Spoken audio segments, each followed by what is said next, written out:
Bye.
தாளம் போடவே போடவே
கருவறுத்த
படிப்பாரியே உள்ள வகையறிவே வகையறிவே நாளை தண்ணில் படிக்க வைத்தார் அம்மா அப்பா அம்மா அப்பா எழுத்தாரிவே வகையறிவே வகையறிவே நாளை தண்ணில்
சபை நிறைந்த தாய்மார்களே, சபை நிறைந்த தாய்மார்களே, கல்வி கற்ற பெரியவர்களே, கல்வி கற்ற கலைவான்களே, தொழில் படித்த கலைவாணர்களே, கலைவாணர்களே, அன்பு சகோதரன் சகோதரிகளே, சகோதரர்களே சகோதரிகளே, பாடகி சண்முக பிரியாவோட வணக்கத்தை தெரிவித்துக் கொள்கிறேன். என்ன பிரியா? சண்முக பிரியா. சண்முக பிரியாவாது சத்தமா சொல்லணும்ல. சண்முக பிரியான்னு எல்லாருக்கும் தெரியணும்ல. சண்முக பிரியா. ஏமா நன்றி நன்றி நன்றி. ஆமா சண்முக பிரியாவா இல்ல ஆனந்த பிரியாவான்னு எல்லாருக்குமே கொஞ்சம் கன்ஃபியூஷன் இருக்கு. சரி, அது சரி. என்ன பிரியான்னு இல்ல இல்ல சண்முக பிரியா. சண்முக பிரியாவா? ராஜபாளையத்துல இருந்து இங்க வந்திருக்க வில்லிசைக்கு நீங்க அனைவரும் வந்திருக்க எல்லாத்துக்கும் என் மனமார்ந்த நன்றியை தெரிவித்துக் கொள்கிறேன். எந்த ஊர்ல இருந்து? ராஜபாளையத்துல இருந்து. ராஜபாளையத்துல இடமே இல்லையாம ஒரு அரங்கேற்றம் பண்ண. இந்த முத்துமாரியம்மன் தான் நீங்க வர வச்சிருக்காங்க. அதான் சரியா? அந்த தாய் தான் நீங்க வர வச்சிருக்காங்க. ஏமா இவ்வளவு அன்பான மக்களை இங்க இருக்கும்போது அங்க வந்து உங்களை அரங்கேற்றம் பண்ண சொன்னா நடக்குமா? நடக்காது. அம்மா தான் அழைச்சு கொண்டு வந்திருக்கா. எது எங்க நடக்குமோ அது அங்கதான் நடக்கும். எனக்கு இங்கதான் நடக்கணும் இருந்திருக்கு அரங்கேற்றம். உங்க முன்னால நடக்கிறது. உண்மைதான். உங்க சப்போர்ட் இருந்தா எனக்கு போதும். சரி. ஏமா இவங்க சப்போர்ட்டால தானே எல்லாருமே பெரிய ஆளா இருக்காங்க. கண்டிப்பா. உங்க சப்போர்ட் இருந்தா போதும். அவங்க சப்போர்ட் தான் நமக்கு வேணும். ஆமா. என்னைக்கு இருக்குமல? மக்கள் சப்போர்ட் தான் என்னைக்குமே மக்களை உயர்த்தும். ஆமா மக்கள் தானமா, மக்களை வச்சு தானமா உலகமே. கண்டிப்பா. மக்கள் இருந்தா தான் தலைவர்கள். அப்படித்தான். தலைவர்கள் தலைவிகள். சரி. குருநாதர் குருநாதர் என்னங்க? குருநாதர். ஆமா குருநாதர். குருநாதர் வந்து மக்களால உருவாக்கப்பட்டதா குருநாதர். சரி. அப்படியாகவே இந்த தென்காசி மாவட்டத்திலே கட்டிலை குடியிருப்பு நகரத்திலே கட்டிலை குடியிருப்பு டவுனிலே இந்த குழுவிலிருந்து வரக்கூடிய முத்துமாரியம்மன் திருவாலயத்தில் வைத்து அம்மா முத்துமாரியம்மன் ஆலயத்தை நான் வில்லிசை அரங்கேற்றம் செய்ய போகிறேன். நான் பாடும் பாட்டிலே கதைகளிலே பழுது குற்றங்கள் இருந்திட்டாலும் குற்றம் குறைகள் இருந்திட்ட போதிலும் சொந்த பாடகி போல் என்ன வேண்டும். ஆமா நான் சொல்லுகிற சொல்லதிலே சொற்களிலே ஒரு சொல் குறைகள் இருந்திட்டாலும் இருந்திட்ட போதிலும் சொந்த குழந்தை போல் என்ன வேண்டும். உங்க வீட்டுல எப்படி ஒரு தவறு செய்தா ஒரு குழந்தை எப்படி தவறு செஞ்சா பச்சை மட்டை எடுத்துக்கிட்டு நீங்க பலாறு வாங்குவீங்களோ கணேசனச்சை கூட்டு போய் அடிங்க. பொருத்தமான ஆள் அவர்தான். என்ன எப்ப வேணாலும் அடிக்கலாம். இதுதான் நம்ம போற ஒரு பாட்டில் கொடுத்தா வாங்கிக்குவாரு. என்னம்மா? ஒரு பாட்டில் ஃபுல்லு வாங்கி கொடுத்தா வாங்கிக்குவாரு. என்ன பாட்டில்? ஃபுல்லு. சரி நான் வீட்டுல ஏதாவது தெரியாம சொல்லி வச்சிருப்பா அதை போய் சொல்லி போட்றான்னு தெரியல. இதே தெரியல. சரி அடிப்பீங்க தானே? அடிப்பாங்க இல்லன்னு சும்மா சொல்றாரு உங்க முன்னாடி. நேத்தில இருந்து விட்டாச்சு. அப்படியா? இது இப்ப ரொம்ப முக்கியமா நான் ரொம்ப நம்பிட்டேன்.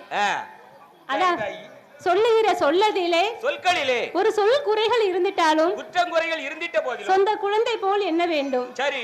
கதையை தெரிந்து நான் பாடிட்டாலும் தெரியாமல் இல்லை தெரியாமல் பாடிட்டாலும் சரி. முன் சொல் பின்னால் வந்திட்டாலும் பின் சொல் முன்னால வந்திட்டாலும் பின் சொல் முன்னால் வந்திட்டாலும் சரி. நாங்கள் 6 பிள்ளை 100 குற்றம். ஆமா 6 பேருக்கும் 6 பிள்ளை இருக்கும். 100 குற்றமும் இருக்கும். எங்களை ஆதரிக்கும்படி அன்புடன் கேட்டுக்கொள்கிறோம். ஆமா குற்றம்னு நினைச்சாதாமா எதையும் குற்றம். குற்றம் இல்லன்னு நினைச்சா எதுவுமே குற்றம் இல்ல. குற்றம்லாம் வராது. எதையுமே சந்தோஷம் பார்வையில பார்த்தோம்னு வைங்களேன். கண்டிப்பா அது சந்தோஷம் தான். அப்படிதான். கோபத்தோட பார்க்கையில என்ன பார்வையை பார்த்தாலும் தப்பா தான் தெரியும். தப்பான பார்வை தப்பா தான் தெரியும். நல்ல ஒரு பார்வையை பார்த்தா அது நல்லதாகவே தெரியும். சரி. அப்படியாகவே முதலில் எந்த ஒரு ஆலயமாக இருந்தாலும் என்ன ஒரு தெய்வமாக இருந்தாலும் நாம் ஏன் சாஸ்தா புகழை பாடுகிறோம் தெரியுமா? இவ்வளவு விவரம் தெரியாம தான் இவ்வளவு நாள் வரைக்கும் நான் வில்லு படிச்சிருக்கேன். அத நான் முதல்ல வந்து சாஸ்தாங்க தான் பாடுறாங்க. அத நான் சொல்றேன் கேளுங்க. நீங்க சொல்லுங்கமா நான் கேட்க. அதாவது நாம் எல்லாம் தாய்க்கும் தந்தைக்கும் வந்து பிறந்த சாதாரணப்பட்ட மானிட மனுக்கள். யாரெல்லாம்? நாம எல்லாம் போன மனிதர்கள். இப்போ மானிடர்கள் எல்லாமே தாயும் தாப்பனுக்கு அம்மாவுக்கும் அப்பாவுக்கும் பிறந்த குழந்தைங்க. ஆனா என் தர்மஞான சாஸ்தா அப்படி கிடையாது. அவர் எப்படி பிறந்தார்? அப்போ ஹரிக்கும் சிவனுக்கும் ஐயனுக்கும் ஆணுக்கும் பிறந்த பிள்ளை. ஆணுக்கும் பிறந்த பிள்ளை தான் ஹரிகர சுதன் ஐயனார் ஆனந்த சித்தர். அவர் புகழை முதலில் பாடினால்தான் சகல தெய்வங்களும் ஆலயத்திற்குள் வருமாம். இல்லை என்றால் பைபாஸ்ல வந்துட்டு பைபாஸ்ல போயிரும் சாமி. என்னம்மா? பைபாஸ்ல வந்துட்டு பைபாஸ்ல போயிரும். பைபாஸ்ல வந்துட்டு சாமி பைபாஸ் போற சாமியை நம்ம தான் அங்க கூப்பிடணும். சாமி பார்க்கணும். கூப்பிடணும்னா பாட்டு படிச்சாதான் வரும் சாமி. ஆமா சரியா? பாட்டு படிச்சாதான் சாமி வரும். பாட்டு படிச்ச மாதிரி நடிச்சா வராது. என்ன? படிச்சாதான் வரும். கரெக்ட். அதாவது என்னம்மா? எந்த ஒரு கோயிலாக இருந்தாலும் ஆலயமாக இருந்தாலுமே எந்த ஆலயமாக சாஸ்தா புகழை பாடினால் சகல தெய்வங்கள் வரும். ஆமா. சிவனுடைய கைலாச வளத்திலே யாரெல்லாம் கொலுவிருக்கிறார்கள் தெரியுமா? கைலாசகிரி பர்வதத்திலே யாரெல்லாம் கொலுவிருந்து வருகிறார்கள்? தானாங்கிய பொன்னு வெள்ளி கைலாசத்தில்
கொலுவிருக்க யானை முக கணபதியும் ஆறுமுக வேலவனும் சுடர் ஒளியில் நாடகம் ஜோதி மார்க்கண்டையன் கொலுவிருந்தார்.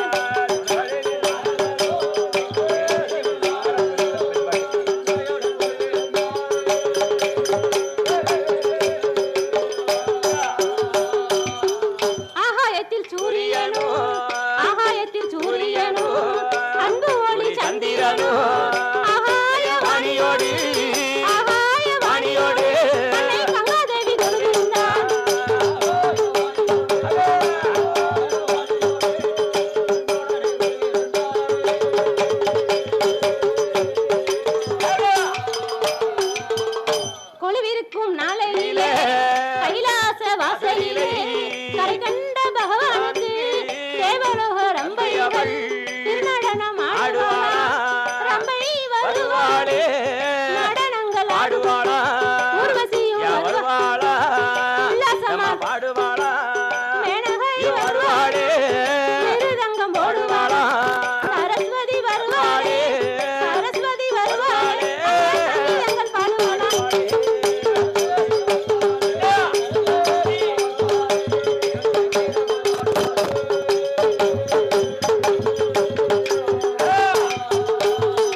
சின்னதா இருக்கு. சரி, கைதட்டுங்க.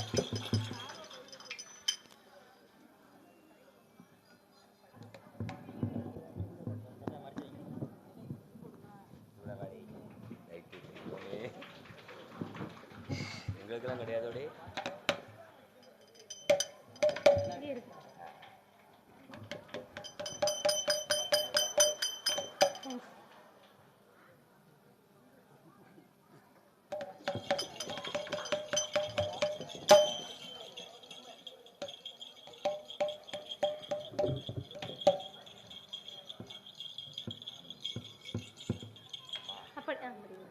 அப்படியாகவே சரி நீலகண்டன் கரை கண்ட காளை கண்ட திருமூர்த்தி என்று சொல்லக்கூடிய அதலை சுதலை ஆதி பாதாளம் 14 உலகங்களையும் படைத்தார் பகவான். சரி 224 புவனங்களையும் படைத்து 7 வற்றா சமுத்திரத்தையும் படைத்து சரி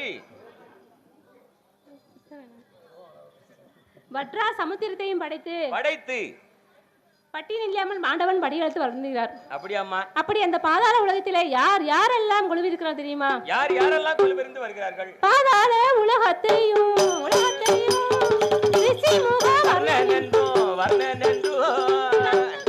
பெண்கோடியும் ரத்த கண்ணி பெண்கோடியும் மன்னவரும் தேவியும் மகிழ்ச்சி பொங்க வாழ்ந்து வர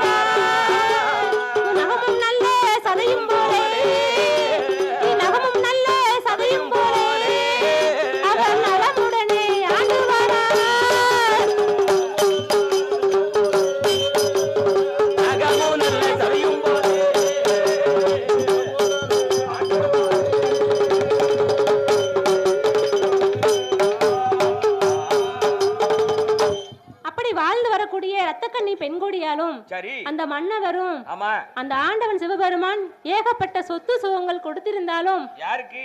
அந்த ரத்தக்கண்ணி பெண்கொடியாளுக்கும் அந்த மன்னவருக்கும் ரிஷிமுக வர்ணன் என்றவருக்கும் ஏகப்பட்ட சொத்து சுகங்கள் கொடுத்திருந்தாலும் ஆண்டவன் மிக பெரிய ஒரு குழை ஒன்றை கொடுத்துள்ளார். என்னம்மா குறை? மனிதர்களுக்கு குறை இல்லாத மனிதர்கள் யாரும் இருக்க மாட்டார்கள்.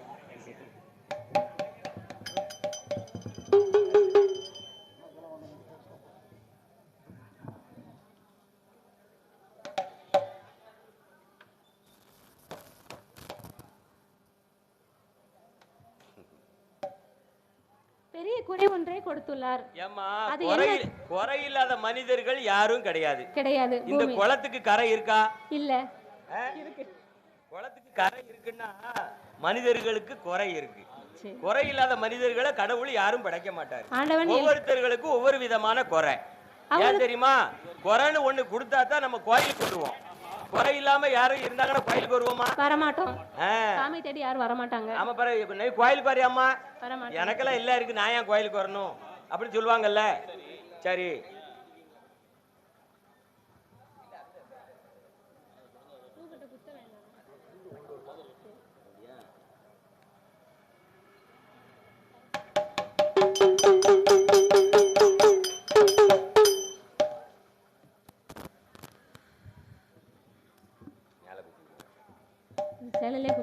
ஊத்துங்க, இலையில ஊத்துங்க, மேல ஊத்துங்க.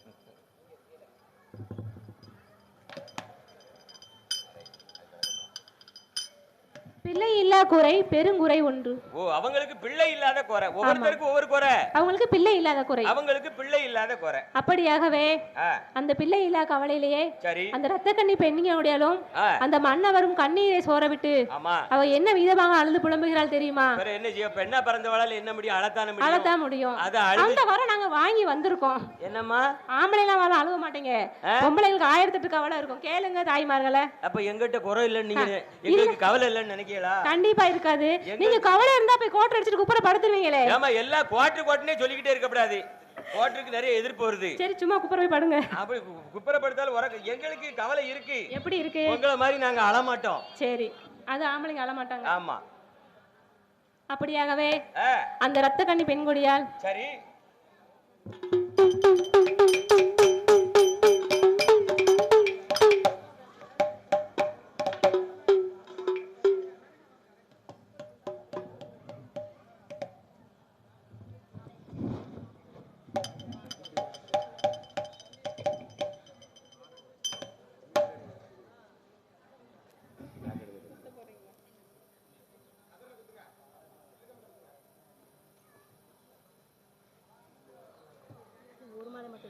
வெயிட்டா இருக்கு. இதுல வச்சிருங்க. பின்ன இதுல தான் குத்துனா இந்த இதுல கூட இல்ல.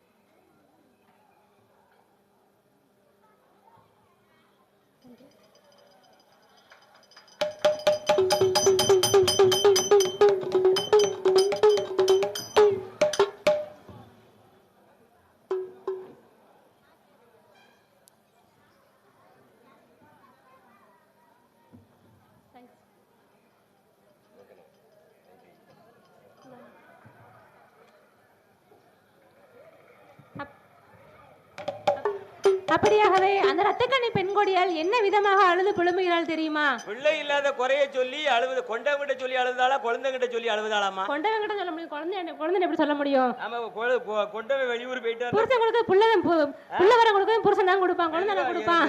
நீங்க என்ன சொல்லுதேன்னு எனக்கு புரியலம்மா. இல்ல, புள்ள வரம் கொடுக்கறது புருஷன் தானே கொடுப்பான், குழந்தை நான் கொடுப்பான். குறைய தீக்கலாம். நான் புள்ள வரம் கொடுக்கறத சொல்லல. நீங்க அப்படிதானே சொன்னீங்க. இல்ல, மனசுல ஒரு குறை இருந்தா குழந்தைனால தீக்கிறதுக்கு வாய்ப்பு இருக்கு. அப்படியாகவே புள்ள வரத்தை நான் சொல்லல. நீங்க சிக்கலை உண்டு பண்ணிடாதீங்கம்மா. அப்படியாகவே அந்த ரத்தக்கண்ணி பெண்கொடியால் என்ன விதமாக அழுது புலம்புகிறாள் தெரியுமா? எப்படி அழுது புலம்பு கொண்டு இருக்கிறாள்? ஐயா, எங்க ராச மன்னா, ராஜ மன்னா, எனக்கு வைத்த பிராணநாதா, பிராணநாதா, கரி கரைக்கும் தேங்காயிலே எனக்கு கையேந்த பிள்ளை இல்லையே, நிலவுடத்து தண்ணீரிலே அங்கே நின்றளம்ப பிள்ளை இல்லை, மனைவிங்க முத்தத்திலே நீ மண்ணளம்ப மதலை இல்லை, நீ மண்ணளந்த கையாலே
வரக்கூடிய பிள்ளை இல்லாத கவலையில முகமெல்லாம் விட்டு அழுது புலம்புகிறாள்.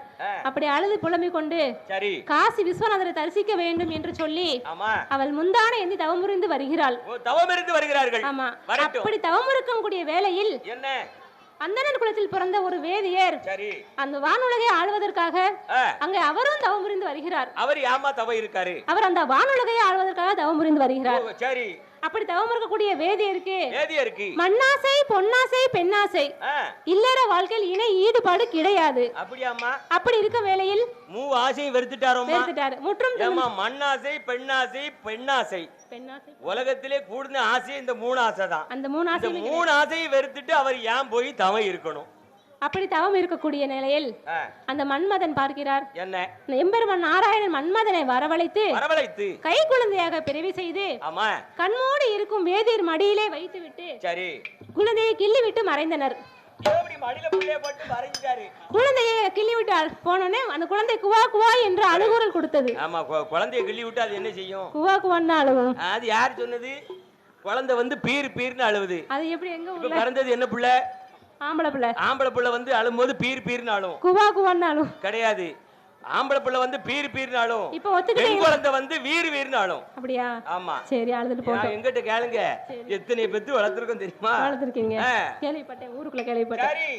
அப்படியாகவே அந்த மன்மதனை வரவழைத்து கை குழந்தையாக பிறவி செய்து கண்மூடி இருக்கும் வேதியர் மடியில வைத்துவிட்டு குழந்தையை கிள்ளி விட்டு மறைந்தார். மாயமா மறைந்து விட்டார். அப்போ எம்பெருமான் நாராயணன் பார்க்கிறார். சரி, மன்மதனை வரவழைத்து கை குழந்தையாக பிறவி செய்து அந்த கை குழந்தையாக பிறவி செய்து கண்மூடி இருக்கும் வேதியர் கை குழந்தை எடுத்து வானை பறக்க வீசி எறிகிறார். அப்ப வானை வாயு பகவான் பார்க்கிறார். பார்த்த போது இவர் அன்று தவத்தை கலைத்தார். ஏய் குழந்தாய், தவம் கலைஞ்சு போச்சு. கண்ணமூடி தவம் இருக்கும்போது கையில கை குழந்தை விழுந்தா யார் யார் தவம் இருக்குமா? இருக்க முடியாது. தவம் கலைஞ்சு போச்சு. ஏய் குழந்தாய், ஓய்க்கிறாதகா, என் தவத்தை கலைக்க வந்த உன்னை யார் ஏவல் செய்தாரோ, யாரால நீ பிறவி செய்யப்பட்டாயோ அவர்கள் கையாலே உனக்கு சாபம் என்று சொல்லி அன்றே அந்த தவத்தை கலைத்தார். அந்த வானை பார்க்க வீசி எறியப்பட்ட குழந்தை அந்த ரத்த கண்ணி பெண்குடியில் முந்தானையில் விழ செய்தார்.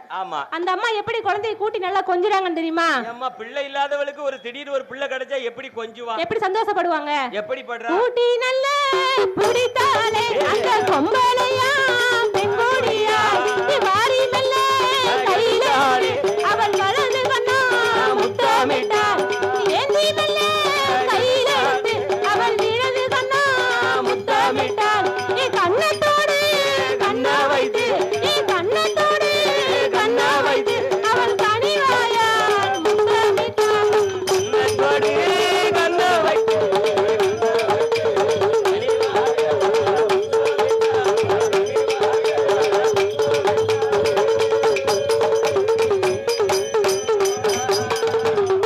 அப்படியாகவே அந்த ரத்தக்கனி பெண்கொடியால் அந்த குழந்தை எப்படி வளர்க்கறாங்க தெரியுமா? எப்படிமா வளர்க்காங்க? அருமை பெருமனை வளர்த்து வரும்போது குழந்தைக்கு 1 வயது 2 வயது மொத்தம் 3 வயதாயிடுச்சு. முடியறைக்கு காது குத்தி முத்து முத்தாய் திரு காணி அணிந்து கம்மல் போட்டு கனக ரத்தினத்தினால் கம்மல் அணிந்து, பொட்ட பிள்ளைக்கு தான் கம்மல் போடணும். ஆம்பளை பிள்ளைக்கு என்ன போடுவாங்க? கடுக்கன் போடுவாங்க. ஆமா, கடுக்கன் போடுவாங்க. அப்போ 4 வயதில் நடந்து வருகிறான். நடந்து வரான். 5 நல்ல வயதிலே 5 நல்ல வயதிலே அரிச்சுவடி படி 6 நல்ல வயதிலே அவை மேசுவடி கற்பனம் 7 நல்ல வயதிலே அவை இன்சுவடி படித்து வரான் 8 நல்ல வயதிலே அவை கூலி பறக்கும் படித்து வரான் 10 நல்ல வயதிலே 10 நல்ல வயதிலே பறக்கும் பலகரையும் தான் படித்தான்.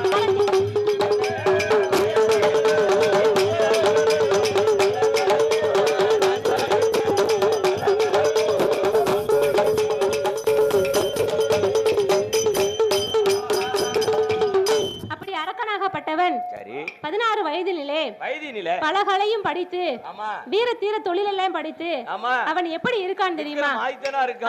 அரும்பு மீசை குறும்பு பார்வை அலைகடல் போல் இருப்பானா.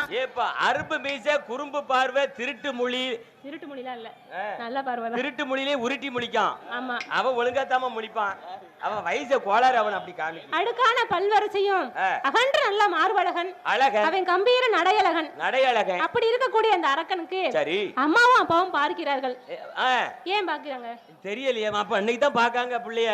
அது தட்டி பிள்ளைய பார்த்தே வளர்க்கல. வளர்ந்ததுக்கு அப்புறம் கால வயது போய் பருவ வயது வந்து விட்டது. ஆமா, அரக்கனுக்கு நாட்டையே ஒப்படைக்க வேண்டும் என்று சொல்லி நம்ம இருக்கும் போது நம்ம மகன்கிட்ட ஒப்படைக்கணும் அப்படின்றதுக்காண்டி மகனுக்கு திருமணத்தை முடிக்க வேண்டும் என்று சொல்லி வீட்டு பொறுப்பை கொடுத்தா தானே பையனுக்கு நாட்டு பொறுப்பு தெரியும். இப்ப வீட்டுல வந்து பையனுக்கு கல்யாணம் முடிச்சாச்சுன்னு வைங்க, கோயில்ல வந்து ஊர் பொறுப்பு நாட்டாம பொறுப்பு கொடுக்கலாம். ஆமா, வீட்டுல வந்து குடும்பத்தை கரெக்டா பாத்துட்டாம்னா நாட்டணும் ஊர் பொறுப்பு கொடுக்கலாம். ஊரையும் கரெக்டா பாப்பான். அதனால அவன் வந்து இப்ப நாட்டை கரெக்டா பாத்துருவான்னு நம்பிக்கை வந்ததுக்கு அப்புறமே தான் அந்த அம்மா அப்பாவும் பார்த்து அவங்க திருமணம் செய்ய வேண்டும் என்று சொல்லி அத்தை மகளான பெண் பவளக்கண்ணியை பெண் பார்க்க வருகிறார்கள்.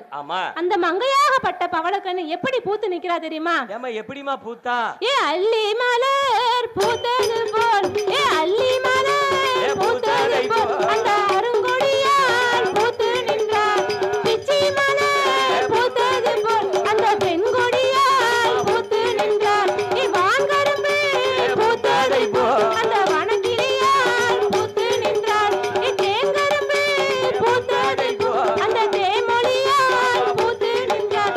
வாடாமல்லி பூத்தது போல், ஏ வாடாமல்லி பூத்தது போல் அங்கே வனக்கிளியால் அவர் பூத்து நின்றார்.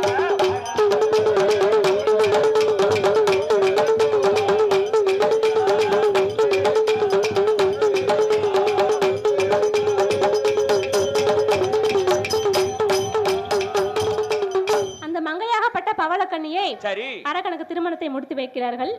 ஆகாத நேரத்தில் பட்டோலையை குறித்து பந்தலை அலங்கரித்தார்கள். இன்னும் என்னென்ன ஏற்பாடுகள் நடக்கிறது தெரியுமா? என்ன ஏற்பாடு?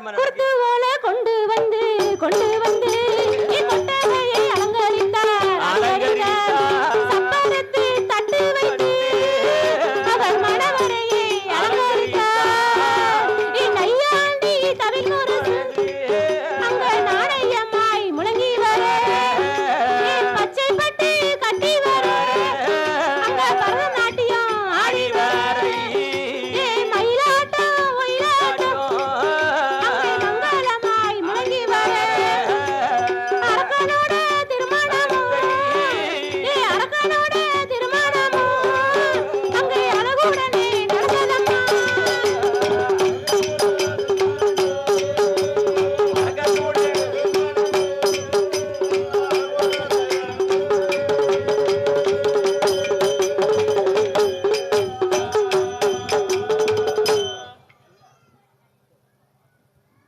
நல்லா இருக்கா? ஓகே. அப்படியாகவே திருமணத்தை முடித்து வைத்து இருவரும் சீரும் சிறப்புமாக சந்தோஷமா வாழ்ந்து வருகிறார்கள். கணவன் மனைவினா ரெண்டு பேரும் சந்தோஷமா இருக்காங்க. ஆமா, ஒருத்தருக்கு ஒருத்தர் விட்டு கொடுத்தாலே வீட்டுக்குள்ள சண்டை வராதுமா. கணவனுக்கு மனைவி விட்டு கொடுக்கணும், மனைவிக்கு கணவன் விட்டு கொடுக்கணும். ரெண்டு பேரும் ஒருத்தருக்கு ஒருத்தர் விட்டு கொடுத்துட்டோம்னா குடும்பம் நல்லா இருக்கும், சண்டை வராது, குடும்பம் நல்லபடியா போகும். சண்டை இல்லனாலே நல்லா தானே இருக்கும் குடும்பம். கண்டிப்பா. ஆமா. அப்படியாகவே இருவரும் வாழ்ந்து வரக்கூடிய வேளையில் என்னைக்கு ஆகாத நேரத்தில் திருப்பூட்டிய காரணத்தினால் அந்த மன்னவர் அரக்கனுக்கு என்னம்மா சிம்மாசனத்தில் என்று அமர்ந்தானோ அன்று முதல் வர்ண பகவான் பொழியவே இல்லை. நாடெல்லாம் பஞ்சமாகி விட்டது. பூமி விளையல. பஞ்சம்னாலும் பஞ்சம், பாருலகில் பெரிய பஞ்சம். நாளி நல்ல உருண்ட பஞ்சம், நாளி நல்ல உருண்ட பஞ்சம், அந்த நாயகன தோற்ற பஞ்சம், அரக்கனல்ல உருண்ட பஞ்சம், அந்த மன்னவன தோற்ற பஞ்சம், ஆளாக்கு உருண்ட பஞ்சம், ஆளாக்கு உருண்ட பஞ்சம், அந்த அரக்கனையும் அவன் தோற்ற பஞ்சம், ஆளாக்கு உருண்ட பஞ்சம், உருண்ட பஞ்சம்,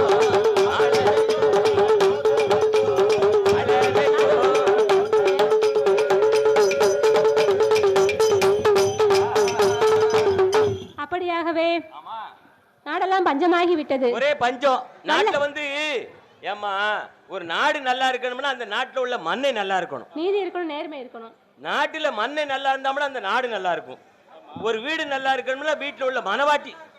ஏன் பொண்டாட்டி சுமாரா இருப்பா, இவர் பொண்டாட்டி சூப்பரா இருப்பா. சொல்லலையே ஏமா, அப்படி நான் சொல்லல, அழகுக்கு சொல்லல. வீட்டுல வந்து பெண்கள் நல்லா இருந்தா தாம குடும்பம் வந்து வளர்ந்து வாங்கி இருக்கும், அப்படி சொன்னேன். பெண்கள் சொன்னபடி கேட்டாதான் வீட்டுல கணவர் மருங்கள் நல்லபடியா பொறுப்பா குடும்பத்தை பாத்துக்க முடியும். பொம்பளைங்க பேச்ச கேட்கலன்னா ஆம்பளைங்க பேச்ச கேட்டா குடும்பமே நல்லா உருப்படியா இருக்காது, சண்டையா தான் இருக்கும். ஏன் அப்படி சொல்றீங்க? ஏன் அப்படி சொல்றேன்னா, வீட்டுக்குள்ளே பவ முழுக்க இருந்துட்டு சாயந்தரம் வீட்டுக்காரர் வந்த உடனே ஒரு குறை எப்ப சொல்லுவோம்? நாங்க வீட்டுக்குள்ளேயே சும்மாவே இருப்போமோ?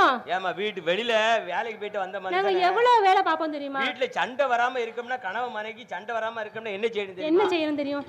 ஆனா பண்ண ஆம்பளை வேலைக்கு போயிட்டு வருவார் தெரியுமா? வேலைக்கு போயிட்டு வந்த உடனே அது உன் கடமை. கணவரை தான் சொல்லுதேன். கடமைனே, கடமை. வேலைக்கு வேண்டாம். அப்புறம் ஒரு பொண்ணை கல்யாணம் பண்ணிட்டு என்ன பண்ணுவாங்க? குடும்பத்தை பார்க்கலாம், வேலைக்கு போனா சாப்பிட முடியும், சும்மா உட்காந்து சாப்பாடு வந்துருமா? நம்ம வேலைக்கு போயிட்டு வந்த மனுஷனுக்கு வரவேற்பு கொடுக்கறது நான் சொல்லிக்கிட்டு இருக்கேம்மா. எப்படி வரவேற்பு கொடுக்கணும்னு கொஞ்சம் கேளுங்க. சரி சொல்லுங்க. என்ன செய்யணும் தெரியுமா? என்ன செய்யணும்? வீட்டு முன்னால வந்து ஒரு சேர தூக்கி போட்டு, சரி, வீட்டுக்குள்ள ஒரு செம்பு தண்ணியை கொடுத்து, சரி, தன்னுடைய முந்தானியை எடுத்து துடைக்கணுமா? முகத்தெல்லாம் நல்லா தொடச்சி. சரி, துடைப்பா. ஏங்க ஏன் இவ்வளவு முக வாட்டத்தோட இருக்கிய? இப்ப வில்ல முடிச்சு நீங்க போவீங்கல்ல, உங்க வீட்டுக்கு அம்மா சேலைய வச்சு தண்ணி வச்சு உட்கார்ந்துருப்பாங்க, முகத்தை தொடச்சு. நான் வில்ல முடிச்சிட்டு வீட்டுக்கு போக மாட்டேன். அப்ப எங்க போவீங்க? வேற ஒரு ஊருக்கு போக போறேன். எந்த ஊருக்கு? கொழுந்தியா வீட்டுக்கா? சாய் கொழுந்தியா வீட்டுக்கா? ஏமா சண்டை எடுத்து விடாம நீ போக மாட்டேன்னு நினைக்கிறேன் நான். அப்படி ஊரு உங்க ஊர் தான், யாரு இல்லைன்னு சொன்னா? இது இப்ப எனக்கு சொந்த ஊரு, நான் இங்க வில்லு பாடம் வந்திருக்கேன்ல, கேட்டு பாருங்க. அக்கா எங்க சொந்த ஊர் தானக்கா? அந்த ஆமான்றாங்க, மக்களே சொல்லிட்டாங்க. ரொம்ப முக்கியமாமா அது. கண்டிப்பா அந்த அக்கா ஆமான்னு எவ்வளவு பெரிய பிரச்சனை எல்லாம் இருக்கு, இது ரொம்ப முக்கியமா? சரி சொக்காதே. சரி போட்டோம். அப்படியாகவே பஞ்சமாகி விட்டது. ஆமா. அந்த வல்லரக்கன் என்ன செய்யறான் தெரியுமா? என்ன செய்கிறான்? மந்திரியை அழைக்கிறான். ஏய் மந்திரி, என்ன இங்க வாரும் ஐயா. என்ன மன்னா? அதாவது 56 தேசத்து ராஜாக்களிடம் சென்று கப்ப பணம், இரிசால் பணம், வரி பணம் வாங்கி வர சொன்னார். அப்படியே ஆகட்டும் என்று அந்த மந்திரியார் ஓடோடி வருகிறார். எங்க வராரு? 56 தேசத்து அரசர்கள் வந்து வரி பணம் கேட்டு வராரு. அப்படி கேட்ட போது மக்கள் என்ன சொன்னாங்க தெரியுமா?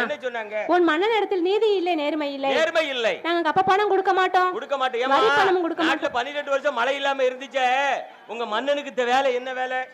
ஒரு நாட்டுல பஞ்சமா இருக்குன்னு வைங்க, மண்ணை வந்து பஞ்ச படி கொடுக்கணும். நாங்க பார்க்கல எங்களுக்கு பஞ்ச படி கொடுக்கணுமா? மன்னனுடைய கடமை. கண்டிப்பா. உங்க மண்ணை வந்து கொடுத்தாரா? கொடுக்கல. அதனால பகுதி பணம் தர மாட்டோம். கப்ப பணம் கேட்டு வந்தா கொடுக்கவே மாட்டோம், கொடுக்கவே மாட்டோம். கலவரங்கள் செய்வதற்கும் தயங்கவே மாட்டோம்,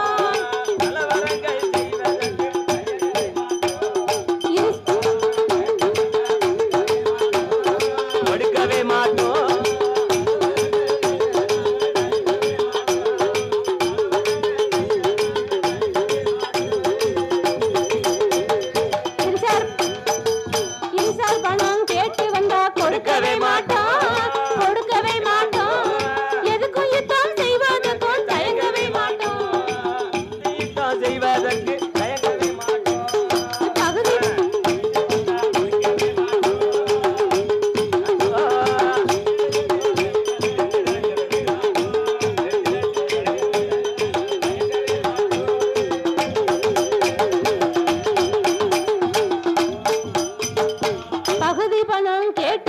கொடுக்கவே மாட்டோம், கொடுக்கவே மாட்டோம், கொடுக்கவே மாட்டோம். படையெடுத்து சண்டை செய்ய தயங்கவே மாட்டோம், படையெடுத்து சண்டை செய்ய தயங்கவே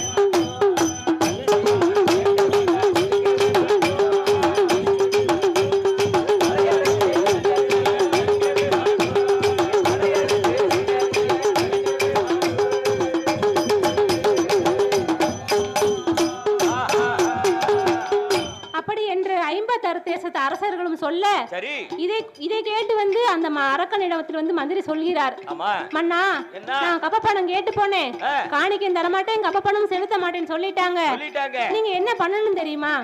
ஆண்டவனை பார்க்கணும், அதிக தவம் இருக்கணும், வரத்தை வாங்கி வந்து 56 தேச அரசர்களையும் நீங்க என்னனாலும் செய்யலாம் சொல்லவே நல்ல யோசனையா இருக்குது. அப்படி என்று நான் போய் பகவான் எனர்ஜி தவ இருந்து வர வாங்கிட்டு வரேன். வார வரைக்கும் என் மாட மாளிகை, என் மனைவி முதல் அத்தனை நீர் தான் பார்த்துக் கொள்ள வேண்டும். உங்க மனைவியை தானே எல்லாமே நான் பார்த்துக்கிட்டேன். நீங்க சந்தோஷமா போயிட்டு வாங்க. ஒரு மன்னை வந்து மந்திரிக்கு ரொம்ப குடைச்சல் கொடுத்துக்கிட்டு இருந்தான்னு வைங்க, அந்த மன்னனை எப்ப காலி பண்ணணுமோ அந்த மந்திரி நினைப்பான். அதனால வந்து மன்னனுக்கு என்ன பொறுப்பு தெரியுமா? முதல்ல மந்திரியை வந்து சமராஜ்யம் பண்ணி வச்சுக்கணும். மந்திரியை மட்டும் நல்லா வச்சுக்கிட்டோம்னு வைங்க, நம்ம ஆட்சி வந்து நல்லா இருக்கும். மந்திரியை பவச்சிட்டோம்னு வைங்க, ஆட்சி கொஞ்சம் சுமாரா. வேணையே வேண்டாம். இவர் எப்படி தெரியுமா, கடவுளே கட்டவண்டியில போறாராம், பூசாரி புல்லட் கேட்டாராம். அந்த கணக்கா இருக்கு இவர் பேசுறது. பூசாரி டயத்துக்கு போய் பூஜை பண்ணணும்னா புல்லட் கேட்டாருன்னா வாங்கி தான் கொடுக்கணும். சாமி அவர் வாட்டில சைக்கிள் வர்றாரு இல்ல நடந்து வர்றாரு. அப்படியாகவே அந்த அரகன் இடத்துல சொன்ன உடனே அப்ப மன்னவர் என்ன செய்ய தெரியுமா, சரி அதிக தவம் இருக்க வேண்டும் என்று சொல்லி ஆண்டவனை பார்க்க போறேன் அப்படின்னு சொல்லிட்டு போகும்போது கிளம்பும் போது கட்டிய மனைவி பவளக்கண்ணி இரு கரம் நீட்டி வழி மறிக்கிறார். வழிய மறிக்காம பெண்ணா பிறந்தவ ஆணா பிறந்த ஆம்பளை வெளியே போகும்போது வழிய வந்து மறிக்கலாம். அவ ஏன் வழி மறிக்கான்னு தெரியுமா? வழிய மறிக்கலாமா மறிக்க கூடாதா? மறிக்க கூடாதான். அவ ஏன் மறிக்கான்னு கேளுங்க. ஏன் மறிக்கா? அவ பொல்லாத சொப்பனம் கண்டா. பொல்லாத சொப்பனத்தை அவ கண்டிருக்காளா? அந்த மனுஷன் வீட்டுல பிறப்பிடுதாருல, அப்ப சொல்ல வேண்டியதானே. இல்ல அவ பிறப்பிட்டுக்கிட்டு இருக்கே, எங்க அவசரமா பிறப்பிடுதிய? நீங்க இன்னைக்கு போறீங்களே, வாங்க நீங்க இன்னைக்கு போறீங்களே, வேற ஒண்ணு இல்லையோ? சரி, அப்படி அவசரமா போறீங்களே, நீங்க எங்க போறீங்க அப்படின்னு கேட்டுக்கிட்டு எங்க போறாரு கேட்டுக்கிட்டு அதுக்கப்புறம் சொல்லணும். என்ன சொல்லணும் தெரியுமா? என்ன சொல்லணும்? ஏங்க இன்னைக்கு பொல்லாத சொப்பனம் கண்டமுங்க. தூக்கத்துல தூங்குனா தானே சொப்பனம் வரும். ஆமா, முழிச்சிருந்தாலும் வராது. ஆமா, தூக்கத்திலே ஒரு சொப்பனம் கண்டேன். என்ன சொப்பனம் கண்ட? பொல்லாத சொப்பனம் கண்டே, நீங்க போக வேண்டாம் அப்படி என்று வழிமறித்து சொன்ன உடனே வச்சே சொன்னா கேட்டிருப்பார்ல. கேட்கல அரக்கன் கேட்கல. சரி, காலை வீடு பவள கண்ணி கடவுளை நான் பார்க்க போறேன் பவள கண்ணி கடவுளை நான் பார்க்க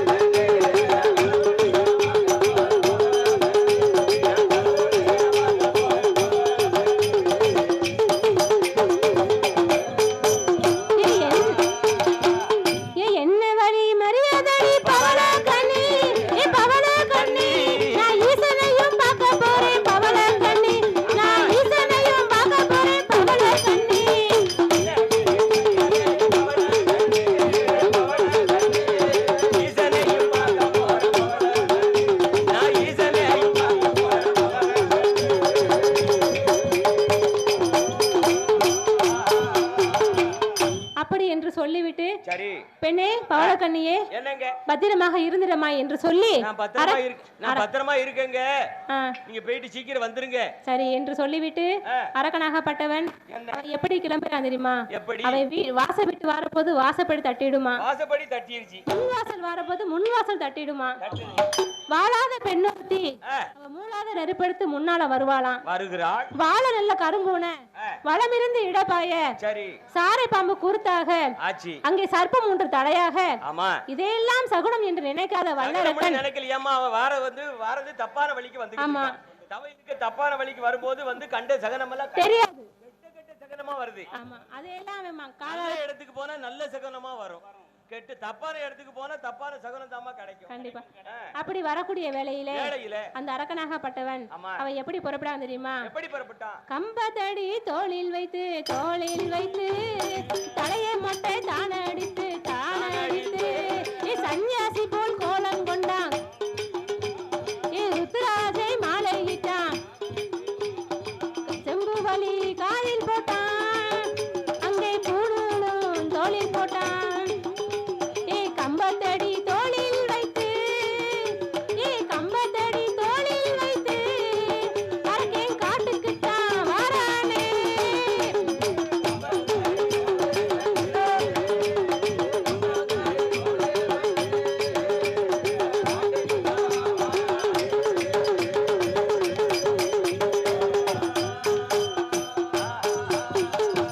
அப்படி அரக்கனாகப்பட்டவன் கம்பத்தடி தோளில் வைத்து காட்டுக்குள்ளே வந்துட்டான். மலை கடந்து 7 மலை கடந்து இமயகிரி மலை அடிவாரத்தில் வந்து இறங்கி தவம் இருக்க வேண்டும் என்று சொல்லி தவச்சாலை எப்படி உண்டு செய்யலாம் தெரியுமா? எப்படி உண்டு பண்ணினா? சாந்து கொண்டு தரை மூழ்கி சந்தனத்தால் கோலமிட்டான் மாவு கொண்டு தரை மூழ்கி அங்கே மஞ்சளாலை கோலமிட்டான். பாடு கொண்டு தரை மூழ்கி அரக்கே பன்னீராலே கோலம் போட்டான்.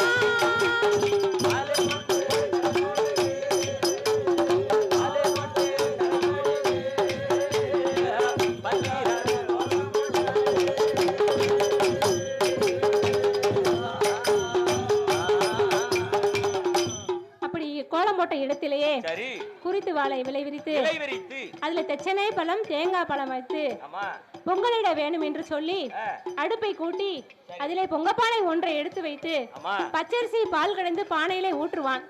அந்த அடுப்பில் இட்ட பொங்கப்பானை இரண்டாக வெடித்திடுமா. சூடத்தட்டு தான் எடுத்து காட்டும் போது அங்கே காற்று எடுத்து கற்பூரம் அணைந்திடுமா. இதையெல்லாம் சகுனம் என்று நினைக்காத வல்லரக்கேன் கம்பத்தடி நட்ட வேண்டும் என்று சொல்லி ஆழ குடியை தோண்டி அதுல 1000 கம்பத்தை நாட்டுவானா. கம்பம் நாட்டி ஆமா கம்பத்தடி மேலே எல்லோ மேலே எல்லோ கும்பகோடா ஒன்று வைத்தா ஒன்று வைத்தா கும்பகோடா மேலே எல்லோ அவை மாங்குளையை முறித்து வைத்தா அந்த மாங்குளைக்கும் மேலே எல்லோ அவை மணி உருண்டை தேங்காய் வைத்தா மணி உருண்டை தேங்காய் மேலே அவை எல்கடுகு இதழை வைத்தா எல்கடுகு இதழ் மேலே அவை கொத்தமல்லி தலையை வைத்தான் கொத்தமல்லி தலைக்கு மேலே அவன் கோழி முட்டை ஒன்று வைத்தான் கோழி முட்டை மேலே அல்ல கொட்டை பாக்கு ஒன்று வைத்தான் கொட்டை பாக்கு மேலே அல்ல அவன் செவ்வரளி கருக்கு வைத்தான் செவ்வரளி கருக்கு மேலே அவன் செவ்வரளி புஷ்பம் வைத்தான் அங்கே செவ்வரளி புஷ்பம் மேலே அவருக்கு செப்பூசியை நாட்டுவானா.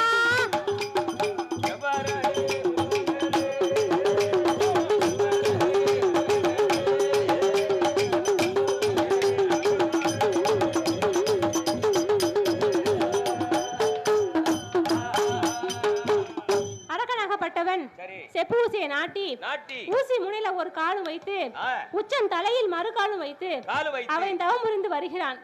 அப்படி தவம் இருக்கக்கூடிய வேளையில் 1 வருடம் 2 வருடம் மொத்தம் 12 வருடமா தவம் இருக்கான். தவம் இருக்கக்கூடிய அரக்கன் நமச்சிவாயம் என்னும் மந்திரத்தை உச்சரித்தபடி தவம் இருக்கிறான். தவம் இருக்கக்கூடிய வெள்ள அரக்கனுக்கு உடல்நிலையே மாறிவிட்டது. ஒரு மனுஷன் குளிக்காம கொள்ளாம இருந்தா என்ன பாகும்? இப்ப பக்கத்துல வந்து ஒண்ணும் போக முடியாது. கிட்டத்திலே போக முடியாது. ஆமா அரக்கனுக்கு புல்லு முளைத்து தலைமாட்டில் முளைத்த மரம் கால் மாட்டில் பூச்சொரிய கால் மாட்டில் முளைத்த மரம் தலைமாட்டில் பூச்சொரிய இப்படியாகவே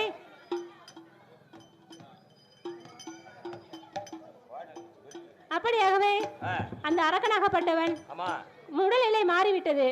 அப்படின்ற போது அரக்கன் என்ன செய்யறான் தெரியுமா?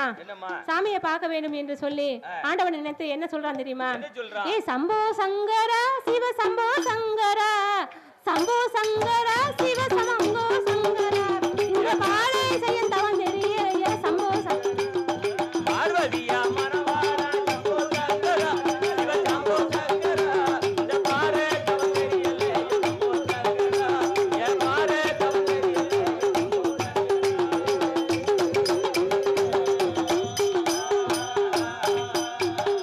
ஈஸ்வரியின் மனவாளா ஈஸ்வரியின் மனவாளா இந்த ஏழை செவம் தெரியலையா.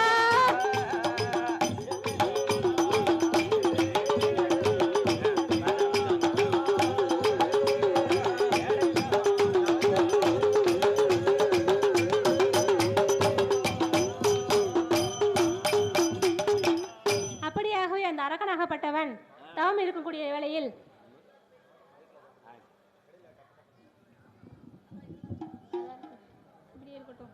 இப்படி இருக்கட்டும் அப்பம்போது தவம் இருக்கும்போது அரக்கன் ஆண்டவன தவம் இருந்து 5 ஆடாத கைலாசம் ஆடுகிறது நகராத கைலாசம் மெல்ல நகர்ந்து நகருகிறது. அப்படி இருக்கும்போது பகவான் பார்க்கிறார். அப்போ இரவு 12 மணி அளவில் இலை குலுங்கா சாமம் போல அரக்கன் செய்யும் தவம் முற்று பெற்று அந்த கைலாயம் ஆடுகிறது. அரக்கனுக்கு வரத்தை கொடுக்க வேண்டும் என்று சொல்லி பகவான் படியரசை எடுத்துக்கொண்டு கிளம்பும் போது பார்வதி தேவியார் பார்க்கிறாள். சாமியே சுவாமி எங்க போகிறீர்கள்? சக்தி நான் இங்கே இருக்கேன். சிவம் எங்க செய்கிறீர்கள்? சாமம் போல ஒரு மனுஷன் எங்கேயும் போனா பெண்ணா பிறந்தவ கேட்காம இருப்பா. கேட்கணும். அதனால கேட்கா. அப்படியாக போதே பார்வதியே பெண்ணை சந்தேகப்படாதே. படியளக்கும் பரம்பொருளை சந்தேகப்படவே கூடாது. நான் எங்கேயும் போகலாமா? நான் என்ன நினைத்து மானிடன் ஒருவன் தவம் இருந்து வருகிறான். நான் அவனுக்கு வரம் கொடுக்கத்தானமா போறேன். முற்று பெற்று அந்த கைலாயம் ஆடுகிறது உனக்கு தெரியலையா? நான் வரத்தை கொடுக்க போறேன் என்று சொல்லி அவர் கிளம்பும் போது நீங்கள் போக வேண்டாம், நந்தி தேவரை அழைத்து போய் கூட்டு வர சொல்லுங்கன்னு சொல்லி சொன்ன போது அப்படியே ஆகட்டும் என்று நந்தி பகவானை அழைக்கிறார். நானோ கைலாய பிறவி, அவனா பூலோக பிறவி, நான் எப்படி அழைக்க முடியும்? அப்படி எப்படி கைலாசம் வருவான்? அப்படி அதுக்கு கவலைப்பட வேண்டாம். நான் ஒரு கொள்கை தருகிறேன், அதை கொண்டு அவன்கிட்ட கொடுத்து அந்த அரக்கனோட வலது கடவாயிலையும் இடதுக்கு ஒதுக்கி கொண்டால் கடவாயிலும் கடவாயிலும் போட்டு ஒதுக்கினால் 3 நாளில் ரெக்கை வந்து முளைக்கும். 2 ரெக்கை முளைக்கும். அப்போது கைலாயம் வந்து இறங்கலாம், முன்னும் பின்னும் வரலாம். அப்படி என்று சொல்லி அனுப்பி வைத்தார். அப்போது அந்த அரக்கனை தேடி நந்திதேவர் வருகிறார். எப்போ காண்பேனோ அரக்கனை, எப்போ காண்பேனோ, இன்னமும் காணலையே அரக்கனை, இன்னமும் காண்பலையே.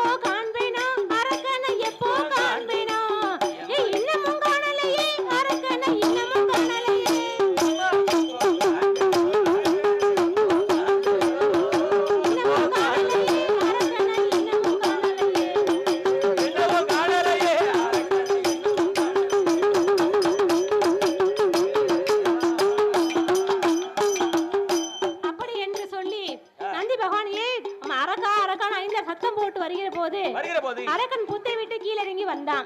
என்னப்பா ஆண்டவனா இப்படி இருக்கிறது, 4 கால் இருக்கே, இப்படி மணி மொள ஜொலிக்குதே. 4 கால் இருக்கு, பின்னால ஒரு வால் இருக்கு. அத பார்த்து ஆண்டவன் இப்படிதான் கடவுளா இருக்க முடியும், இப்படிதான் இருப்பானோ என்று அவர் கேட்க, மாடு போல வந்து என் மனிதவத்தை கலைத்தது என்னப்பா, காடு போல வந்து என் கழுந்தவத்தை கலைத்தது என்ன, அப்படி என்று அரக்கா பொறப்பா சாபத்தை எல்லாம் கொடுத்து விடாதே, நான் உன்னை அழைத்து செல்ல வந்திருக்க கூடிய நந்தி தேவர். அப்படியா? ஆமா, பகவானோட அடியான் நான். பகவானுக்கு அடியாளா? ஆமா. சரி, அதனால உன்னை அடியான். அப்படியாகவே இந்த கொள்கையை நீ வாயில ஒதுக்கி கொண்டால் உனக்கு 2 ரெக்கைகள் வந்து முளைக்கும், நீ என்னுடன் சேர்ந்து பறந்து வரலாம். அப்படி என்று சொன்ன உடனே ஆட்டும் என்று சம்மதித்து அந்த அரக்கனும் அந்த கொள்கையை வாங்கி வாயில ஒதுக்கி கொண்டான். ஒதுக்கி முழுங்கின உடனே ரெக்கை வந்து முளைக்குது. ஒதுக்கிட்டான், கடவாயிலும் கடவாயிலும் போட்டு ஒதுக்கின உடனே ரெக்கை முளைச்சாச்சு. அவன் ஒரு இடத்துல நிக்க மாட்டேங்கான். ஆமா, ரெக்கை முளைச்சு அங்க பறக்கான், இங்க பறக்கான், மேல பறக்கான், கீழ பறக்கான், ரெக்கைல முளைச்சு ஒரு இடத்துல நிக்க மாட்டேங்கான். அப்படி என்று இருக்கும்போது அரக்கா இப்படி அங்க இங்க நீ பறந்து திரிஞ்சேனா எப்ப நம்ம கைலாசம் போக முடியும், அதனால சீக்கிரம் வந்துடப்பா அப்படி சொல்லி கிளம்புப்பா, நேராவது கிளம்புறாங்க. ஆதி வெள்ளி கைலாசம் போவதற்கு நந்தி தேவர் முன்வரங்க, அந்த வல்லரக்கே பின்பரங்க, நந்தி தேவர் முன்வரங்க, அந்த வல்லரக்கே பின்பரங்க.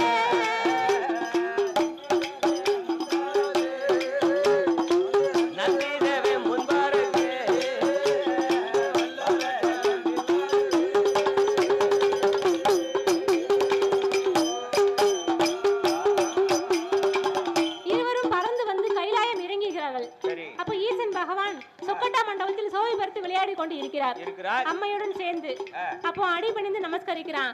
முக்காலும் அரக்கே வலமாய் வந்து, முக்காலும் அரக்கே வலமாய் வந்து அவை முடி வணங்கி சிவனை நமஸ்கரித்தான்.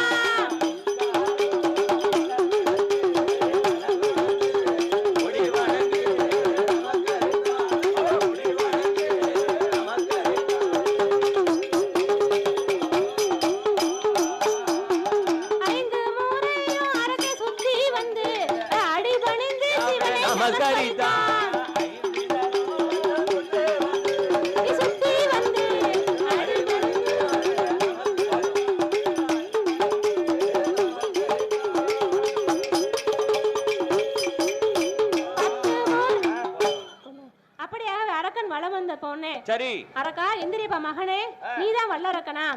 12 வருமா தவம் இருந்தாயே, உனக்கு என்ன வரம் அப்பா வேணும் அப்படின்னு கேட்ட போது பகவான் கேட்கிறார், அப்போ எனக்கு ரொம்ப பெரிய வரம்லாம் வேண்டாம், ரொம்ப சின்ன வரம் தான் நான் கேட்பேன்.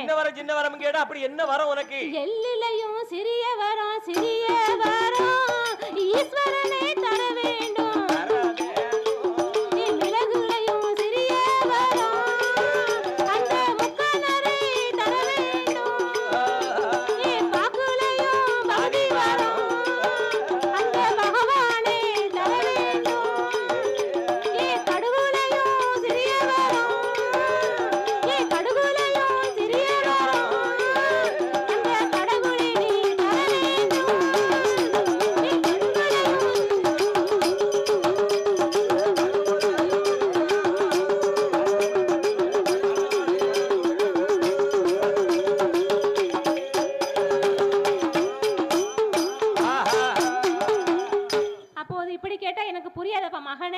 என்ன வர வேணும்னு பொசுக்குன்னு கேளு.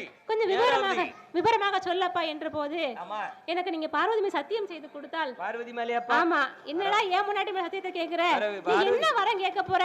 அதான் சத்தியம் கொடுக்கலாம் என்று சொல்லி சத்தியம் கொடுக்கலாம் என்று சொல்லி அம்மையார் மேல் சத்தியம் செய்கிறார்.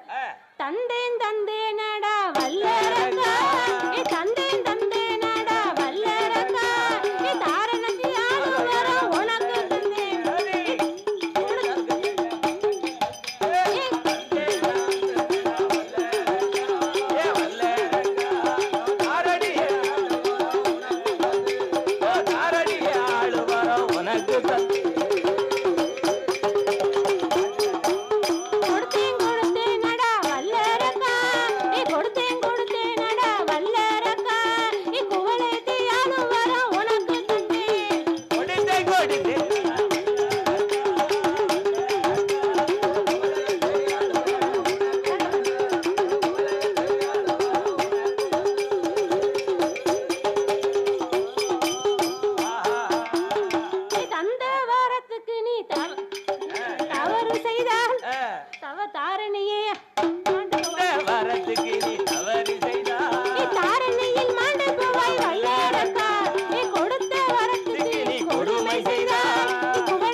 வரத்தை வாங்க மட்டும் வணங்கி நின்றான். வாங்கிய பின் நிமிர்ந்து நின்றான். எல்லாரும் அப்படித்தானே? பூனை போல இருந்தேன் புலியை போல சீறுகிறான். அப்படி இருக்கக்கூடிய வேளையில் அரக்கன் வரத்தை வாங்கி விட்டு வேகமா வருகிறான் காட்டுக்குள்ளே. அப்ப எதிரே நாரதர் பகவான் வருகிறார். நாரதர் கழகம் நன்மையில் தானே போய் முடியும். நாரதர் கழகத்தை உண்டு செய்கிறார். அவர் எப்படி உண்டு செய்கிறார் தெரியுமா? நாரதர் வந்து கழகத்தை தேடி தான் போவார். ஆமா. ஏய் அரக்கா, இவ்வளவு சந்தோஷமா வாரேப்பா, எங்க இருந்து வரேன்னு கேட்ட போது, நாராயணா வழியை விடும், நான் 56 அழிக்க போறேன், இல்லன்னா உம்மை எரித்திடுவோம், விலகி நிலும் சொல்லும் போது, அரக்கா அப்படிலாம் பண்ணாதே, உனக்கு ஆண்டவன் வரத்தை கொடுத்தாருன்னு சொன்னையே, எதுல கொடுத்தாரு? அள்ளியும் கொடுக்கல கிள்ளியும் கொடுக்கல, எனக்கு தந்தேன் என்று சொன்னார், நானும் வாங்கி வந்தேன் என்று சொல்லி வந்து கொண்டிருக்கிறேன். அப்படி என்று சொல்லி அந்த அரக்கன் சொன்ன உடனே, நீ ஆண்டவனை சோதிச்சு பார் அப்படி என்று சொன்ன உடனே, நல்ல யோசனையா இருக்குதே என்று சொல்லி அந்த ஆண்டவனையே அடிக்க வேண்டும் என்று சொல்லி அந்த வல்லரக்கனானவன் விரல் நீட்டியபடியே வருகிறான். அப்ப ஆண்டவன் பகவான் பார்க்கிறார், நான் கொடுத்த பிள்ளை நான் கொடுத்த வரம் என்னையவே அழிக்க வாரானே அப்படி என்று சொல்லி பகவான் பாத்துக்கிட்டாரு. ஆமா, போகும்போது சிரிச்ச மாதிரி போனான், இப்போ வரும்போது சிறந்துகிட்டு வாரான். அப்படி நம்ம கைலாசத்துல இருந்தோம்னா நம்ம நீட்டிடுவோம், நம்ம எரிஞ்சிருவோம். அதனால பகவான் போய் பெரவாசல திறந்துகிட்டு ஓட போறாரு. ஆமா, வானவரும் ஓடினார் மறையவரும் ஓடினார், வானவரும் ஓடினார்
அப்ப ஓடும்போது பகவானை பார்த்து பெருச்சாளி விநாயகர் பெருமாள் கேட்கிறார், அப்பா ஆண்டவா, தம்பிக்கு மட்டும் வண்ணமயில் வாகனம் கொடுத்தாங்களே, எனக்கு மட்டும் இந்த பெருச்சாளி வாகனத்தை கொடுத்துட்டீங்களே, அது ஏன் கூப்பிட்டா வரமாட்டேங்குன்னு சொல்லி அப்படி என்று சொல்லி அவர் அங்கிருந்து கிளம்புறான். அப்போது ஆண்டவன் பகவான் என்னத்தை சமாளித்து விட்டு செல்ல வேண்டும் என்று சொல்லி அரக்கை அழுத்திடுவான்ப்பா அப்படி என்று சொல்லி அவர் விநாயகர் பெருமாளை சமாளித்து விட்டு அவர் அங்கிருந்து ஓடுகிறார். அப்படி அப்படி போகும்போது அந்த விநாயகர் போயிட்டாரு. உடனே ஆண்டவர் சிவபெருமான் செவ்வரளி புஷ்பத்திற்குள் போய் சிவலிங்கமாக போய் ஒளிந்தார். அங்கே வந்து தேவர்களையும் வட்ட வட்டமாக வடிவம் செய்து அங்கே அவர்களும் அமர்ந்திருக்க அப்படி கூட இருக்கக்கூடிய வேளையில் பார்வதி தேவி பார்க்கிறாள். 8 நாளா போய் ஈசனை காணமே, இந்த ஆதி கைலாசமே இருள்மயமா இருக்கிறதே அப்படி என்று சொல்லி அவள் தலைவிரி கோலத்தோடு உட்கார்ந்து அழுது புலம்பிக் கொண்டிருக்கிறாள். உதவிக்கு யாரை அழைப்பது என்று தெரிந்து கோபால கண்ணன் அண்ணனை அழைக்கிறாள். அண்ணா அப்படி என்று அழைத்த உடனே, என்னம்மா பார்வதியே இப்படி தலைவிரி கோலமா உட்கார்ந்துருக்க ஏமா கேட்ட போது, அத்தான காங்கல 8 நாள் ஆச்சு, ஒரு வாரம் அத்தானுக்கு வரம் இல்லாம நான் பட்டிருக்கிற பாட பாரு. அத்தானுக்கு வரத்தை கொடுத்துட்டு ஆண்டவன் எங்கேயோ போயிட்டார். அவர் அழைத்து வர வேண்டும் என்று சொல்லி எனக்கு மா குளிக்க மஞ்சள் குளிக்க எனக்கு மனம் இல்ல. எப்படி கனவு இல்லனா எப்படி மா குளிப்பா மஞ்சள் குளிக்க முடியாது. அதனால அத்தானை பார்க்க வேண்டும் என்று சொன்ன உடனே நான் போய் அழைத்து வருகிறேன் அம்மா என்று சொல்லி அவர் அங்கிருந்து கிளம்புகிறார். அவர் எப்படி கிளம்புகிறார் தெரியுமா? கிளம்புகிறார், சீக்கிரம் கிளம்பட்டும். ஆடு மாடுகளை மேய்த்து கொண்டு ஒரு 10 நிமிஷம் உட்காருங்க, சாமி ஆட்ட பந்தி படிக்கணும். ஆடு மாடுகளை இன்னும் இருக்கு, நானே தந்தேன் வரட்டும். சரி இருங்க முடிக்கட்டும். சாமி சாமி பத்தி படிக்கிறதா கடைசி வாங்க வாங்க ஐயா.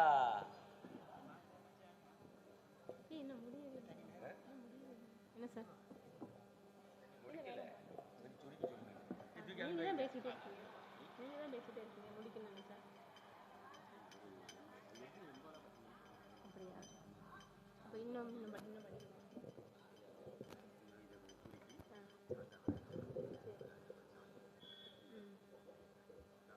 கதையெல்லாம் இப்போ சொல்லிடுவாங்க. இல்லை மோகினே வந்து கதையை முடிச்சிடுவாங்க. சரி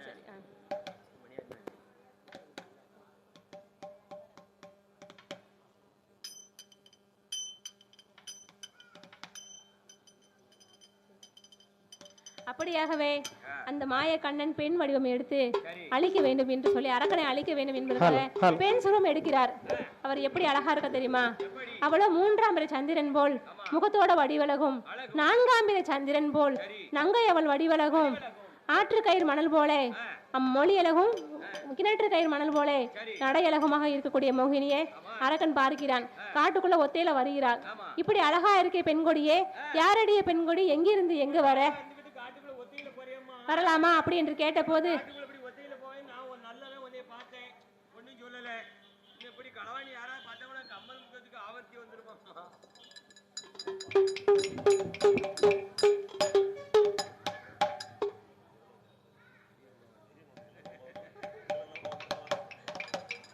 அப்படியாகவே பெண் வடிவம் எடுத்துக்கொண்ட அந்த மோகினி சொல்றா, ஏ அரக்கா, நீ யார பையனை வாடி புடின்னு பேசுற? நான் மோகினி, எங்க ஊர் மலையாள தேசம், மலையரசன் என்பவர் என் அப்பா, மலையரசி என் அம்மா, நான் 8 பொட்ட பிள்ளைகள், நான் கடைசி பிறந்த மக, என் பேர் மோகினி அப்படி என்று சொன்ன உடனே 8 அக்காவையும் கட்டி கொடுத்து சொல்லவா? சொல்ல வேண்டாமா? வேண்டாம்ல. சரி, அப்படியாகவே நான் மலையாளத்தில் வாக்கப்பட்ட மலையாளத்தில் பிறந்த பொண்ணு, இதை மதுரை சொக்கருக்கு கல்யாணம் முடித்து கொடுத்தாங்க. 2 தரமா போய் வாழ்ந்தேன். அவரோட வாழ பிடிக்காமல் நான் சண்டையிட்டு அப்பா வீடு வந்துகிட்டு இருக்கேன். வழியை மலிக்காரதா, வம்பு தும்பு செய்யாத என்று சொல்லி. ஆமா, ஏன் பெண்ணே, நீ அம்மா வீட்டுக்கெல்லாம் போக வேண்டாம், நானே உன்னை மனம் முடிக்கிறேன்னு சொல்லி எனக்கு பூ முடிக்க மனம் இருக்கு. உன் மொண்டாட்டிக்கு பயமா இருக்கு. தாலி போட மாட்டேன். ஆமா இருக்கா? ஆமா,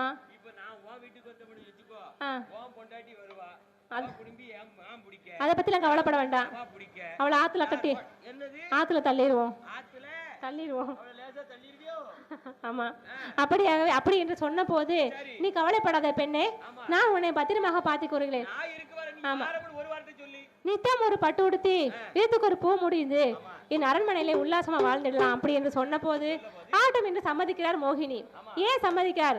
அரக்கனை வதம் செய்ய வேண்டும் என்பதற்காக அவர் சம்மதிக்கிறார்.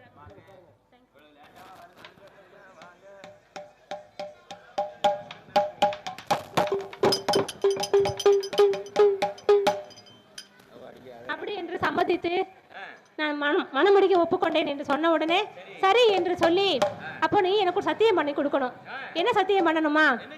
அதாவது நான் உன்னை திருமணம் செய்ய வேண்டும் என்று சொன்னால் அலை கடல்ல போய் மூணு முங்கு போட்டு என் முன்னால வந்து உன் முண்டு நல்ல விரலை எடுத்து உன் சிரசை சுற்றி தொண்டையில வைத்து எனக்கு சத்தியம் செய்து கொடுத்தால் நான் உன்னை மனம் முடிக்கிறேன். அதுக்கு ஆட்டம் என்று சொல்லி அவனும் முங்கி நல்ல தலைமுறையே முழுசா முங்கல முழு கூட நனையல முங்கி வந்து ஆமா இருக்காளா போயிட்டான்னு தெரியாம முங்கிட்டு வந்துட்டான். அப்ப முண்டு வரல எடுக்கும் போது அவன் முண்டு நல்ல வரல எடுத்து தொண்டையில வைப்பானா. அவன் தொண்டையில வைத்த போது நீ சண்டால வல்லலக்கா அவன் துக்கு துக்கா நொறுங்குவானா. நீ இறந்து சாம்பலைத்தான் நீ எம்பெருமான் கையில எடுத்து அந்த அரணாயிடம் ஒப்படைக்க அரணாயிடம் கையில் வாங்கி நீ ஆண்டவனே பகவானே நான் அரக்கனையும் வத முடித்தேன். நீ மாப்பிள்ளை மைத்துனா நான் கொடுத்த வரம் ஐயா நான் கொடுத்த பிள்ளை எப்படி உங்களால் அழிக்க முடிந்தது என்று கேட்க நீங்க கொடுத்த பிள்ளை நீங்க கொடுத்த வரம் தான். நான் பெண் ரூம் எடுத்தேன் அழித்தேன். அது நம்ப மாட்டேன். எனக்கு முன்னால் நீங்க எடுக்க வேண்டும் என்று சொல்லி சரி என்று சொல்லி மறுபடியும் ஒரு பெண் ரூம் எடுக்கிறாள். சிவனுக்கு மோகம் தாங்காமல் மோக லிஸ்டை ஒழுக பூமியிலே விழுந்தால் பூமி தாங்காது என்று சொல்லி எம் பெருமான் இரு கரத்தினால் ஏந்த ஐந்தும் ஐந்தனர்களின் தோணில் பூநூல் இளங்க தோன்றி அழைக்கும் சிவனுக்கும் என் தர்ம ஞான சாஸ்தா வந்து பிறந்தாரே.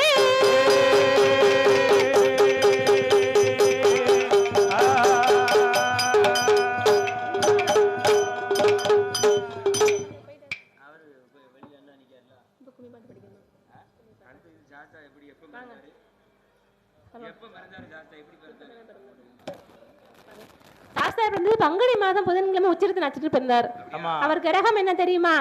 பங்குனி மாதம் புதனது உத்திரம் பங்குனி மாதம் புதனது உத்திரம் பௌர்ணம பஞ்சமி கடக லக்னத்தில் பௌர்ணம பஞ்சமி கடக லக்னத்தில் இங்கிதமாகவே அமிர்த யோகத்தில் இங்கிதமாகவே அமிர்த யோகத்தில் ஆதிக்கும் சிவனுக்கும் பிள்ளையாய் பிறந்தார் ஆதிக்கும் சிவனுக்கும் பிள்ளையாய் பிறந்தார். கையில் பிறந்தவர்க்கு கையனார் என்றும் கையில் பிறந்தவர்க்கு கையனார் என்றும் ஆதியிலே உள்ளவர்க்கு ஐயனார் என்றும் ஆதியிலே உள்ளவர்க்கு ஐயனார் என்றும் ஐயனார் ஐயனார் ஐயனார் ஐயனார் ஹரிஹர சுதன் ஐயனார் ஐயனார் ஐயனார் ஐயனார் ஐயனார் குலத்து புள்ள ஐயனார் ஐயனார் ஐயனார் ஐயனார் ஐயனார் ஆரியங்க ஐயனார் ஐயனார் ஐயனார் ஐயனார் குலத்து புள்ள ஐயனார் ஐயனார் ஐயனார் சொரிமுத்து ஐயனார் ஐயனார் ஐயனார் கற்கவேல் ஐயனார் சாமி பிறந்தாரே சங்கடங்கள் தீர்த்திடவே ஆசா பிறந்தாரே சங்கடங்கள் தீர்த்திடவே சங்கடங்கள் தீர்த்திடவே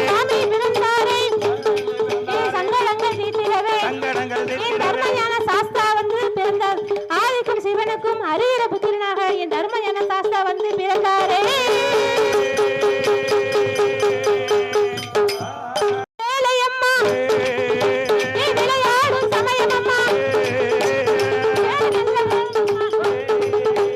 அம்மையான முத்துமாரி ஆடுவாளம் ஆடுவாளம் போடுவாளம் வேலை நல்ல வேலைதானே விளையாடும் சமயம்தானே அஞ்சு ஜட உஞ்சி வர அப்பு ஜட மார்பில் வீர அம்மையான முத்துமாரி அட்டகாளி 8 பேர் அதிகாரி முத்துமாரி ஆடி வார வாடி வாரா யமா சிட்டு உண்டு வட்டு கட்டி யமா சிங்கார தாழ்வை கட்டி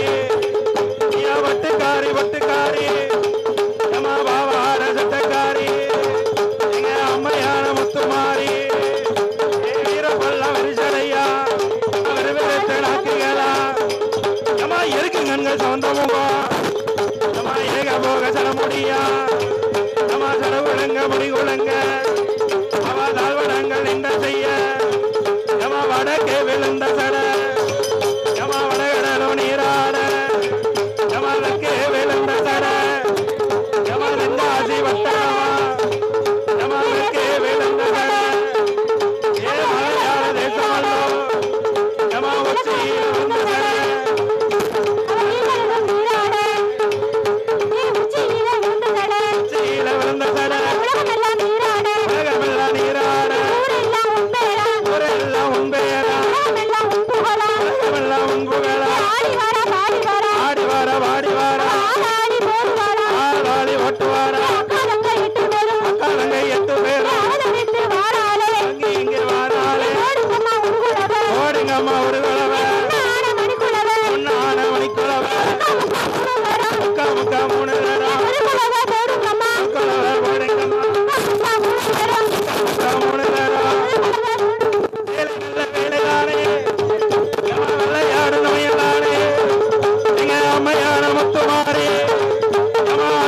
பொருள் அறிவா எம்மா ஆதிசிவன் நிலை அறிவா எம்மா வாக்கு சொன்னால் அப்பாது எம்மா வரம் கொடுத்தால் வைக்காது உன்னை நம்பி வந்த மக்களுக்கு எம்மா நல்வாக்கு கொடுக்க வேண்டும் எம்மா விரும்பி பறந்திடுமா அந்த விஜயநகர் வட்டணத்தில்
Hare